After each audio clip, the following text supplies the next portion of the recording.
Mateus capítulo 24, versículo 13. Apenas um pedacinho, apenas um verso. E o texto diz assim: aquele, porém, que perseverar até o fim, esse será salvo. Aquele que perseverar até o fim, esse será salvo. E o que não perseverar até o fim? E aquele que perseverar por um tempo somente? Boa pergunta. Estamos falando de vida eterna? Se sim, a vida eterna é a principal promessa que Deus nos faz. 1 João 5,11. Para recebê-la, precisamos eleger Jesus como Senhor. Uma vez feito isso, é preciso permanecer nesse estado até o fim, abandonando a velha natureza conforme aprendemos nos primeiros passos da vida cristã. Isso requer renovação do nosso entendimento, abnegação e novas atitudes que devem refletir ao mundo o que de fato nós somos. A Bíblia nos fala para corrermos a carreira e só nos interessa uma maneira: com perseverança, olhando para Jesus, autor e consumador da nossa fé. Aleluia. Queridos, esse devocional já falou comigo desde o início, desde a primeira parte. Mas eu quero pontuar a segunda parte, quando fala a respeito da velha natureza.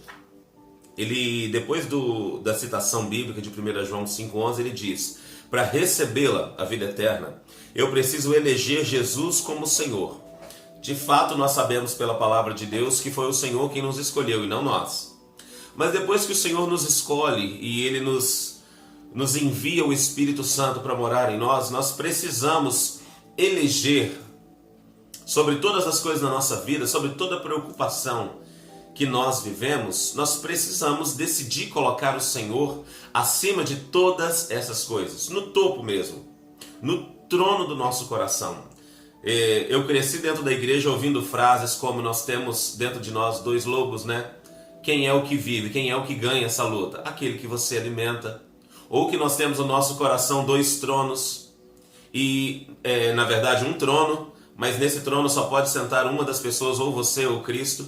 E nós vamos crescendo, aprendendo detalhes como esses. Mas tudo quer dizer a mesma coisa. Você precisa saber quem é que vai controlar a sua vida. É a palavra de Deus, ou seja, Deus através dela? Ou somos nós? Se é Deus, nós temos vida e paz. Se somos nós, irmãos, estamos por nossa conta.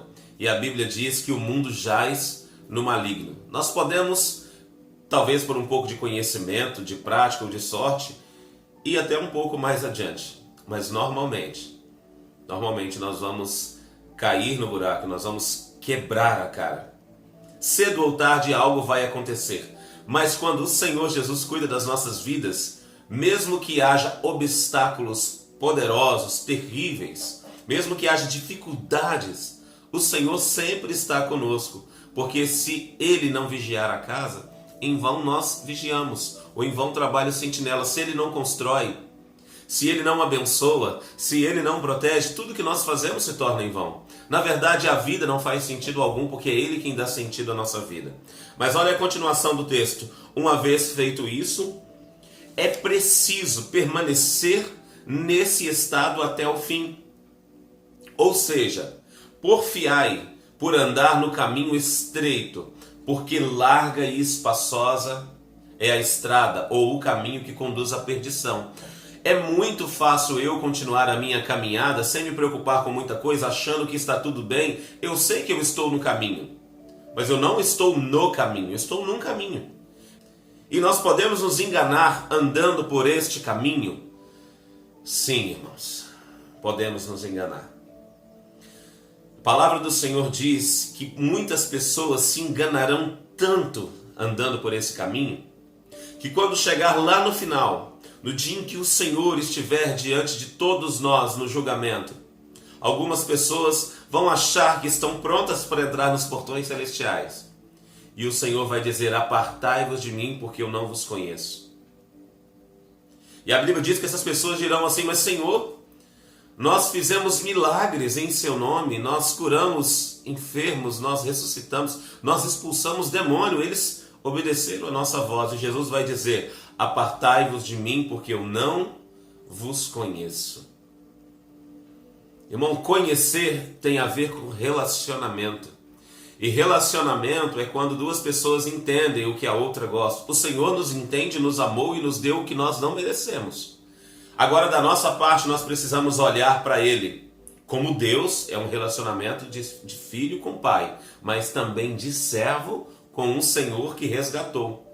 De alguém que o traiu, mas que Ele perdoou, e agora nós estamos de volta junto com Ele. Quando Ele diz eu não vos conheço, quer dizer, vocês não se relacionaram comigo como eu me relacionei com vocês. Então Ele está dizendo, eu preciso permanecer nesse estado até o fim. Abandonando a velha natureza. Aí, aqui que está, queridos. Aquilo que você se tornou depois de ter aceitado o Evangelho da Salvação, tendo nele crido, nós somos selados com o Espírito Santo da promessa. E a velha vida que você vivia não pode ser vivida mais. Os pecados cometidos não podem ser mais cometidos. Pastor, e se acontecer? Se acontecer, volta correndo para os pés do Senhor e fala, Pai, me perdoa. Porque eu tenho certeza que vai acontecer. Eu vejo isso pela palavra do Senhor. A Bíblia diz que aquele que está de pé, ore para que não caia. E não é lá de fora alguém que está de pé porque está numa vida financeira tranquila, ou porque está bem de saúde. O estar de pé, queridos, é na vida espiritual, está falando com crentes. Está falando com pessoas que crêem no Senhor Jesus Cristo. Quem está de pé, ore para que não caia. E cuidado. No livro de Romanos, capítulo 12, versículo 1 e 2, eu gostaria de ler com os irmãos a respeito dessa velha natureza, que conforme aprendemos nos primeiros passos da vida cristã, isso requer renovação do nosso entendimento. Olha só, Romanos 12, versículo 1 e 2 diz assim, portanto, rogo-vos, ou seja, eu rogo-vos, irmãos, irmãos, pela compaixão de Deus, que apresenteis os vossos corpos como sacrifício vivo, santo e agradável a Deus. Irmãos, o apóstolo Paulo está falando com cristãos, com pessoas que aceitaram a Cristo, dizendo, irmãos meus que já foram salvos, que já foram tocados, que já foram lavados, eu imploro, eu rogo para vocês, eu suplico a vocês que apresenteis os vossos corpos como sacrifício vivo, santo, ou seja, separado. Tudo que é santo é separado daquilo que não é santo, daquilo que não é profano. Santo totalmente por fora daquilo que não agrada ao Senhor. Santo e agradável a Deus, e Deus não se agrada do pecado. Agradável a Deus, que é o vosso culto racional. É tão interessante, eu sempre amei esse versículo. Quando você santifica o seu próprio corpo, quando você cuida da sua mente, das coisas que entram, quando você se torna uma pessoa separada, ungida, consagrada, isso é um culto racional diante do Senhor. Muitas das vezes o cuidado que nós temos com o nosso próprio corpo, com questões da santidade, pode se tornar mais culto do que aquele que nós nos reunimos dentro da igreja e dizemos glória a Deus, aleluia, porque se nós estivermos lá, cantando louvores, ouvindo mensagens, abraçando os irmãos e voltando para casa, e continuamos no pecado, continuamos trazendo sujeira para o nosso próprio corpo, continuamos pecando e fazendo tudo aquilo que não agrada o Senhor, eu não estou prestando um culto racional, apenas um culto mecânico, que não transforma a minha vida e não agrada o coração do meu Pai. Então Paulo está dizendo, vocês que já se converteram, eu imploro, eu suplico a vocês que apresentem os vossos corpos como sacrifício vivo, santo e agradável a Deus. E não vos conformeis com este mundo, mas transformai-vos pela renovação do vosso entendimento, para que, experimenteis qual seja a boa, agradável e perfeita vontade de Deus. Por que muitos de nós não experimentamos a vontade de Deus nessa terra? Por que nos falta a paz que excede todo o entendimento? Por que a presença do Espírito Santo não se torna latente no meu coração? Porque muitas das vezes eu estou agradando a mim mesmo. E eu consigo escutar, principalmente agora com a internet tomando conta da vida, praticamente 100% das pessoas, quase isso. Eu consigo escutar tantas conversas, tantos assuntos, tantas pregações que não são bíblicas, que não são bibliocêntricas, que colocam o homem, na verdade, no centro. Pregações que são egocêntricas, antropocêntricas, ou seja, o homem está ali no centro, que dizem que eu não preciso fazer todas essas coisas, que diz que eu não preciso viver dessa forma. Queridos, isso é uma falácia, isso é uma mentira. Deus está nos chamando para vivermos a vontade dEle e a verdade dEle, para que eu e você possamos experimentar a boa, perfeita e agradável vontade dEle. Esse Deus maravilhoso, irmãos, Ele nos salvou sem nós merecermos. E Ele nos ama, Ele nos resgatou, Ele ama você, Ele sabe dos seus sofrimentos, Ele sabe o que você está passando agora, Ele conhece as suas dores, Ele conhece as suas dificuldades, Ele entende as suas dificuldades. E talvez nós não percebemos, mas Ele envia pessoas na nossa vida. Ele envia anjos para nos abençoar. E quando eu falo anjo, eu não estou dizendo apenas anjos do céu, criaturas que são obedientes a Deus para servir ao nosso favor, não a nós, mas ao nosso favor. Eu estou falando de pessoas, anjos que Ele coloca nas nossas vidas para nos abençoar com tudo aquilo que a gente precisa, não tudo aquilo que a gente quer. Porque é assim que Deus trabalha, Ele não dá o que nós queremos. Às vezes Ele nos dá um pouco de luxo, às vezes nós desejamos coisas e antes mesmo de pedir, nós já recebemos. Esse Deus é maravilhoso. Mas Ele vai dar muitas das vezes aquilo que eu não quero ou aquilo que eu nem pensava. Mas aquilo vai me ajudar, vai transformar a minha vida. Pessoas à minha volta que mexem com o meu âmago, que me transforma, que me puxa para a realidade dEle. E se eu quero viver a vontade do Senhor nessa terra, eu preciso agradar o coração dEle. Transformar pela renovação do entendimento e a abnegação e novas atitudes que devem refletir ao mundo o que de fato somos. Para eu transmitir ao mundo o que de fato eu sou, primeiro eu preciso me tornar.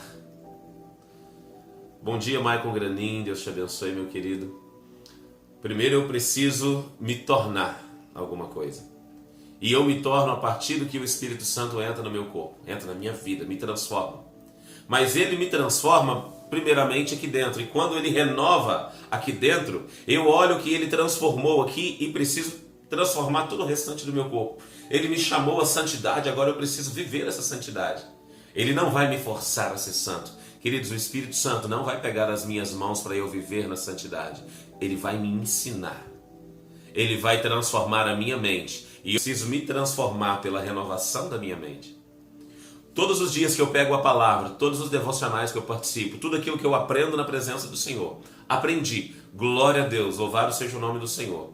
A partir desse momento, eu preciso pegar aquilo que eu aprendi e aplicar na minha vida espiritual. Eu preciso viver isso. Não é algo que eu tenha que viver somente dentro da igreja, ou no sábado, ou junto com os meus irmãos. É algo para a vida toda, é algo para todos os momentos, para cada instante. Me afastar daquilo que me afasta do Senhor e me envolver com aquilo que me aproxima do Senhor. Só assim eu vou conseguir vencer e ser transformado a cada dia mais na presença desse Deus Todo-Poderoso. Vamos ouvir a voz do Senhor. Leia a sua Bíblia. Faça a oração, musiquinha de criança, né? Leia a Bíblia, faça oração, faça jejuns. Invoque ao Senhor, clame ao Senhor, busque ao Senhor. Busque ao Senhor, que Deus encha o nosso coração com a presença gloriosa dEle. E sim, queridos, nós podemos sentir o sobrenatural de Deus nas nossas vidas. Mas para isso nós precisamos viver ainda aquilo que é natural, aquilo que o Senhor nos pede, e é uma prática simples, de obediência e amor com o nosso próximo. Que Deus possa nos dar sabedoria durante cada instante, para vivermos, superarmos cada obstáculo juntos com Ele, e Ele sempre estará conosco. Jesus disse: eis que estou convosco todos os dias até a consumação dos séculos.